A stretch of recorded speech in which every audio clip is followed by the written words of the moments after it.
Well, welcome to another week's analysis behind the news. Well, it looks like Egypt has a new president from the Muslim Brotherhood. The involvement of our government and government agents in that process is relatively unknown to the American people.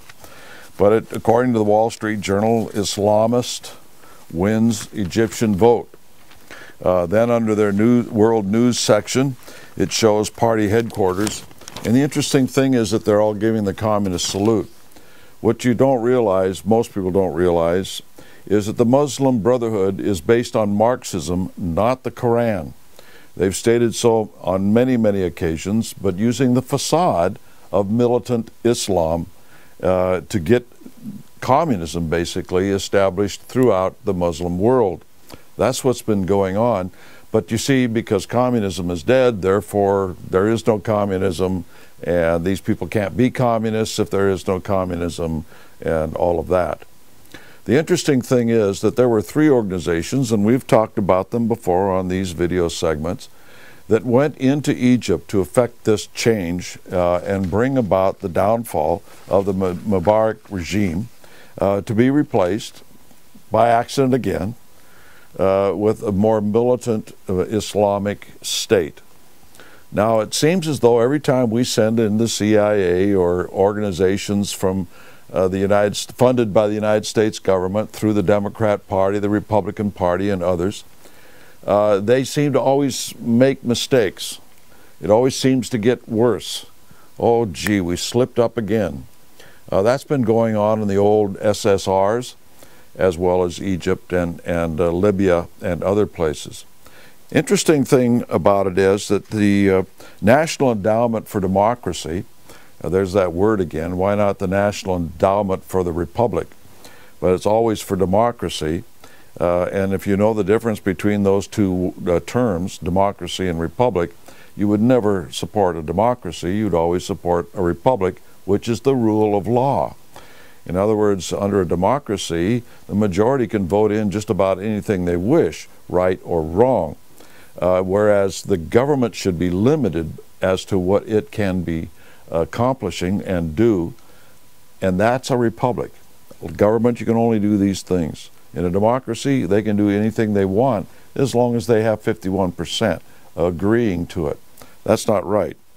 At any rate, one of these organizations that has gone into those areas, in Egypt particularly, was the International Republican Institute, funded by the United States government, primarily the State Department. Its leader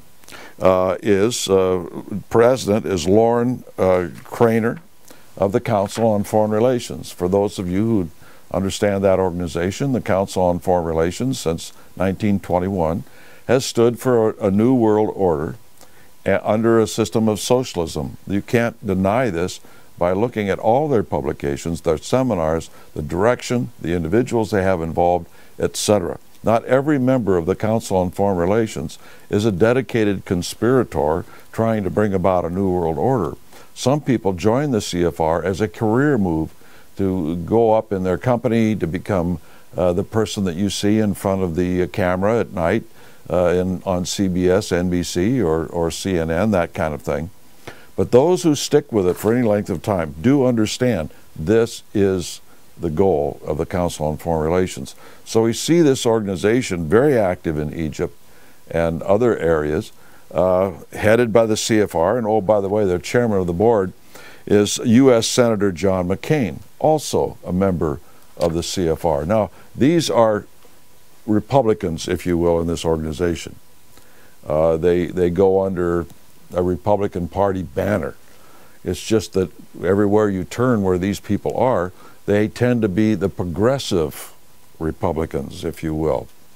Well, at any rate, we find that after Rand Paul won the primary in Kentucky, Senator McConnell of Kentucky asked the Republican Central Committee to send down some experts to help Rand Paul go through and win the final election. So they sent down a man called Trygve Olsen. It's very interesting that Trygve Olsen is an official, or was an official, in this International Republican Institute, very much active boots on the ground in the Middle East and Upper Middle East, affecting regime change. And he's the guy that they send down to go into Rand Paul's campaign, and then he segued over into Ron Paul's campaign.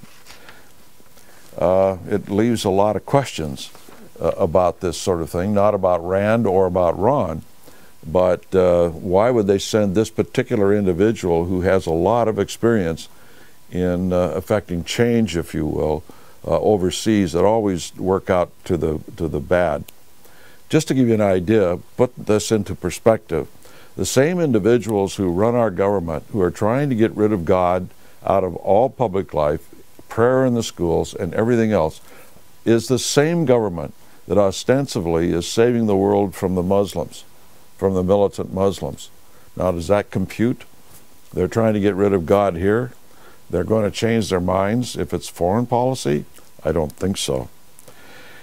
Speaking of foreign policy, we see that according to the Wall Street Journal, it shows Obama and Putin shaking hands, and the headline says, "Trade with Russia is win-win."